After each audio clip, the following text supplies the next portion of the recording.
Welcome back to the Lazy Overachiever, you brilliant beauties and reformed perfectionists. I'm your host, Naketa Ren Thigpen. Always excited to be in the place with you. I mean, why wouldn't I be? You're amazing humans all the way.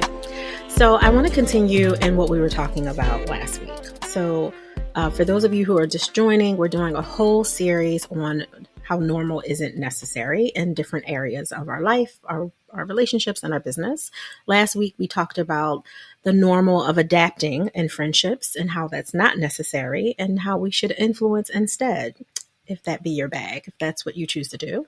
Today, I want to look at what's normal in business partnerships, but isn't necessary as well. So one of the things that comes up for me and what I teach a lot of our potent humans and power couples across the globe is really about thinking what you want more of before you leave this place. It's kind of morbid when you think about it, but if you have breath in your body, the one thing you 1000% can be assured of is one day you won't have breath in your body and you will leave this place, this realm, this dimension, this place we call Earth, whatever you call it, you will leave at some point. And we all know that it's important for you to have chosen something for your life that feels like it was just for you. Many times we don't know what that is. And we often attract people who are also in that space of, I'm not sure, maybe. And then you feel stronger together in choosing to at least try something at the same place. And maybe both of you are assured. I don't want to assume that every single business partnership is because people were unclear and they came together and said, let's try it. Most of the times, or many times, that is the case. But sometimes you're like, no, 1000% I want to do this. You have something to add to it. We can be great partners. Let's go for it. Great.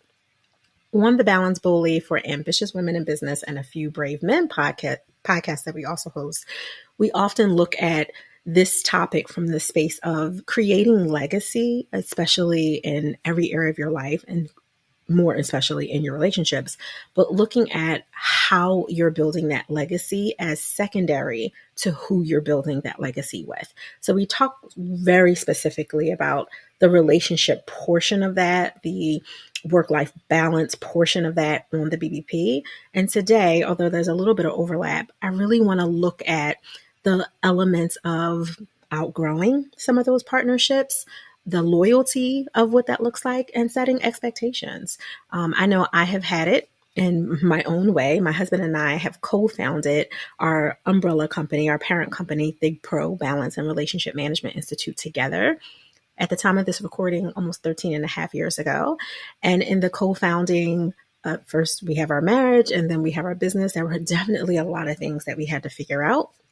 And there was even a time in our business when we took a break from each other in the business, in the way that we were working together, because we realized that there were some things that just weren't a good fit anymore. It's not because there were any major incidents or challenges or any integrity issues, but we were just realizing that we had to really work out how we were separating our marriage life, our intimacy there, the roles that we kind of organically fell into there that were very different than in the business, which can be a challenge when you work with your partner.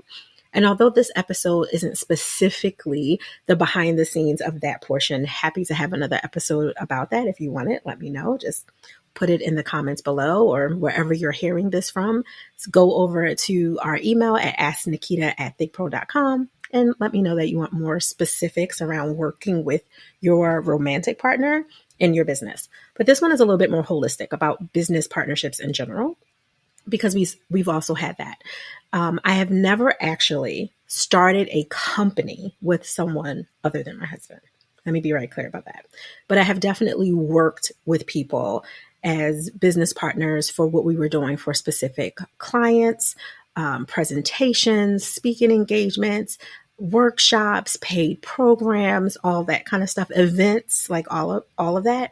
And a lot of our clients have also dealt with this, the whole 360 degrees, intimately, as well as the person you met at a conference that you vibed with and you decided that you would bring your skill sets together, and somewhere between 6 months and 5 years later, you're in business together.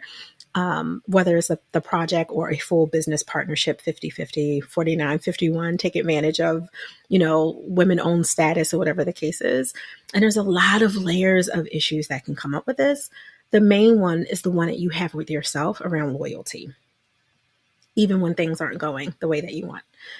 If any of you have read my book, Selfish, which is not a how-to, it's a survivor memoir and my personal transformation story, I'm very honest about how I was loyal to a fault. And I say was because it's past tense. I'm still a very loyal person, but now my loyalty has, I would say, edges around it. It's one of the words that I like to play with. The edges around my loyalty are connected to my non-negotiables around my emotional safety, my physical safety, my financial safety, right? My fiscal responsibility to my business, to my household.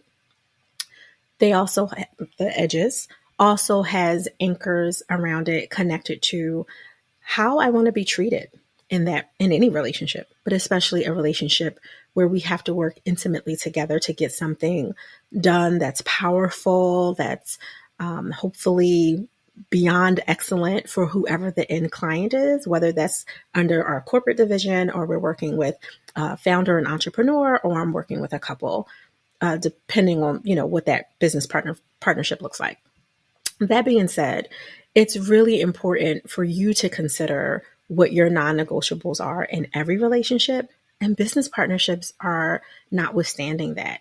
If you know, for example, that you don't work well with meetings where you're connecting over the project or the projects or the behind the scenes, the kind of admin level of your organization, if you're partnered that way, if you don't work well with having multiple meetings close together, twice a week, maybe that's close together for you. Maybe twice every month is close together for you. But if you don't work well that way and it bothers you to have meetings where you're talking about things that you could have talked about in a project management system software like Asana or whatever, or you could have emailed each other or set up a Google Doc, but you don't prefer to kind of process things out loud that way, and you have a business partner who wants to do that, you need to be really clear. Is this just something that is different for you, is a little bit difficult because it's not your normal? You're not used to kind of sharing your time and your space that way?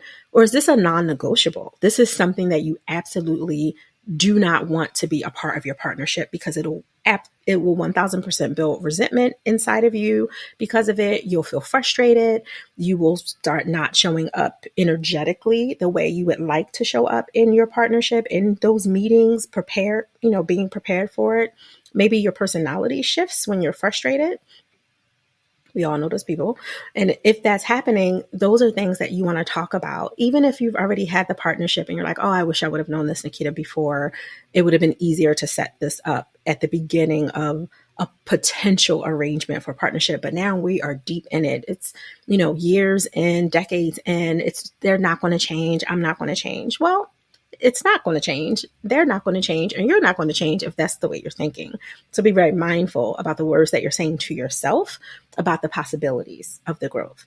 If you really value the business and the business partner that you're working with, in whichever way, again, it could be based on a project, a high-level business like altogether, like your LLC, your S Corp, your nonprofit is actually signed in all of your names. You both have to sign checks over a certain amount of dollars if it's that level business.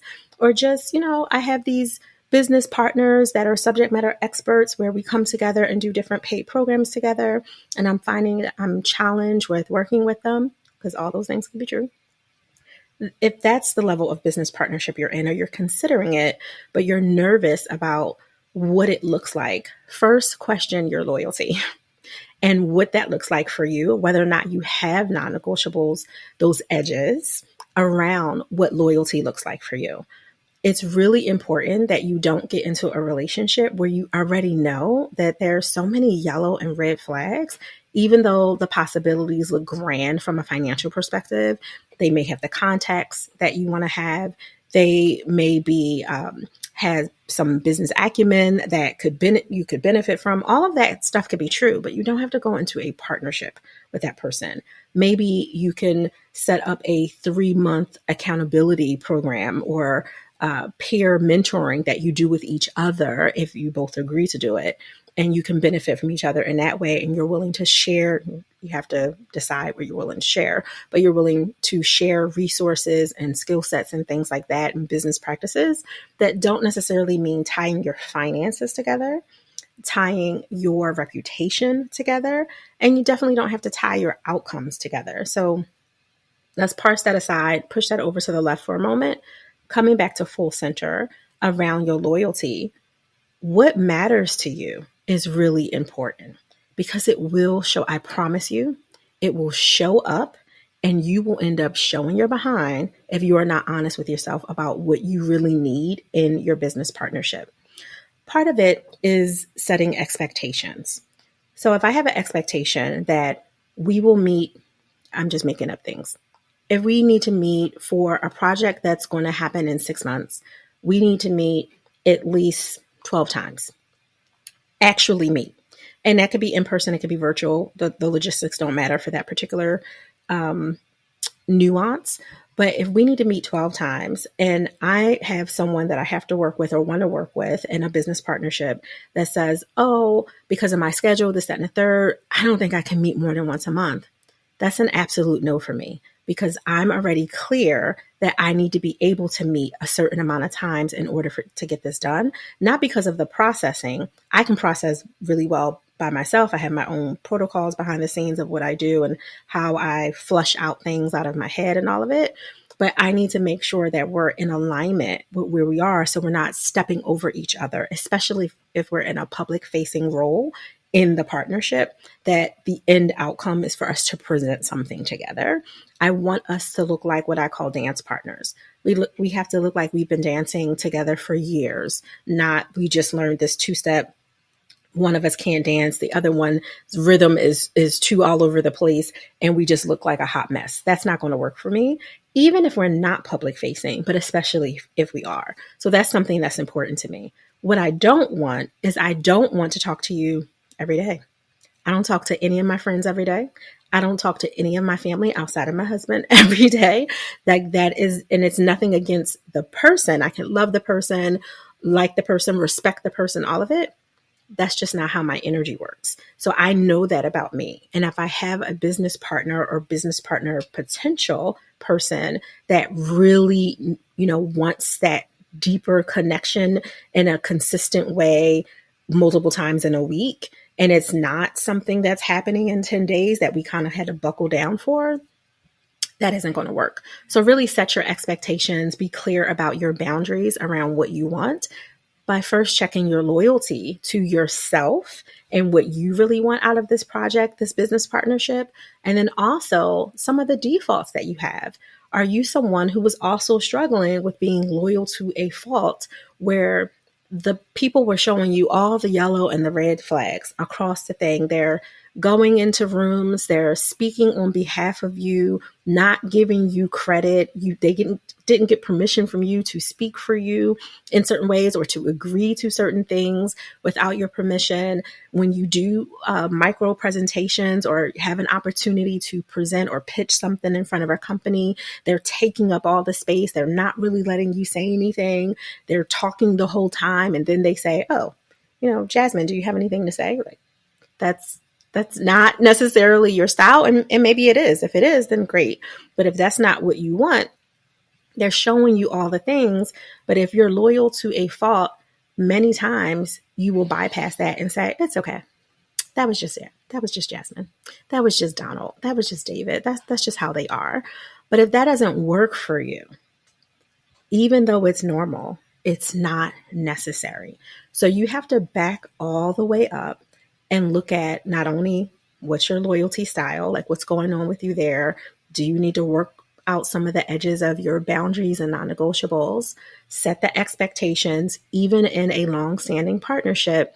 But you also really want to look into the reality that you are dealing with some people-pleasing challenges, to say the least, and that may be something else that you need to work at. And one of the best ways to do it is to pull all the way up like a highlight reel, like a trailer of a blockbuster movie that's replaying your life before I leave this place. That's the name of the movie. And what would that movie look like? Does the movie look like you kowtowing to a bunch of people in different partnerships? Does the movie look like you had great opportunities and you ended relationships really early because you didn't know how to handle the conflict well? You didn't speak up. You waited until the moment you had to explode or implode in yourself. Like, what does that highlight reel look like for you?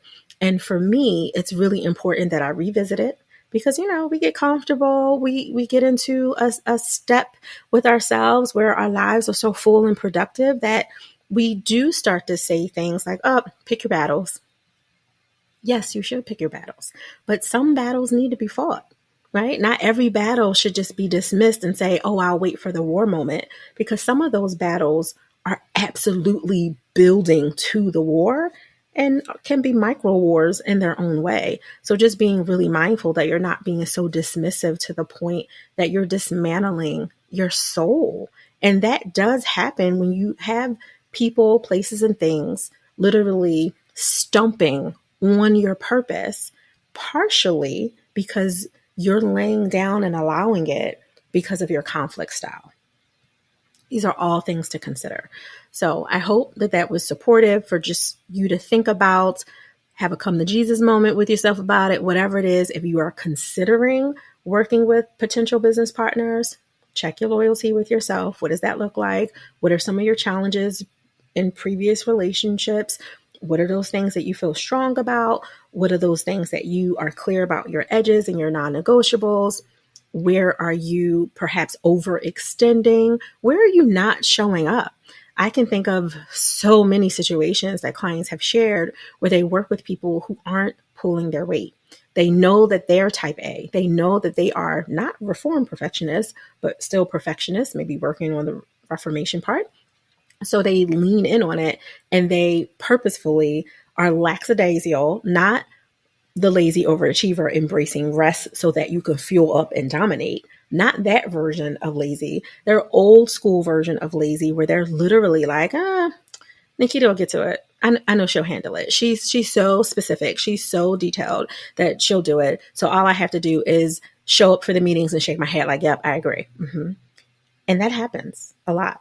Or they'll be the person that doesn't do great in the behind the scenes with the preparation, the reports, the pitch decks, the slides, the design, the content, whatever that is, but they have the gift for gab. And they walk in the room and they can twirl and people clap and everything's amazing, but they're actually taking credit for all of the things that you've done in the background. And at most they might say, yeah, we did it, right? But they're not really giving you credit in the way that you need to. And perhaps you're sinking to the back, not stepping forward. This isn't about you showing up in front of clients and putting each other down or trying to say, hey, I did 80%, they did 20. That should never happen ever. You handle your private business privately for sure. But you do want to make sure that you don't get to that point. If you're noticing that they're constantly not available for meetings, every time they come to the meeting, it's a woe is me conversation for 30 minutes of your 45-minute meeting. You actually didn't really get to the meat of what you came to the meeting for. And in all of that, you're sitting there frustrated, but you hang up from the call or you leave out the coffee shop or wherever it is that you met across the world and you're frustrated. But because you're a type A or because you're a reformed perfectionist that still taps into your excellence, because you know how to get things done, you just go ahead resentfully and you start doing the work. And then they still get the amount of credit that they shouldn't get at the end of it, which again, you can handle privately, but it's hard to handle it if you're waiting for those moments to happen and you're waiting until you implode to the point where you're like, you know what? It's fine because when I'm done, I'm done. And that's it. Well, that could have been a good potential business partnership if you were willing to communicate that these things don't work for you and give them an opportunity to hear you and to see where they can grow and hopefully implement it.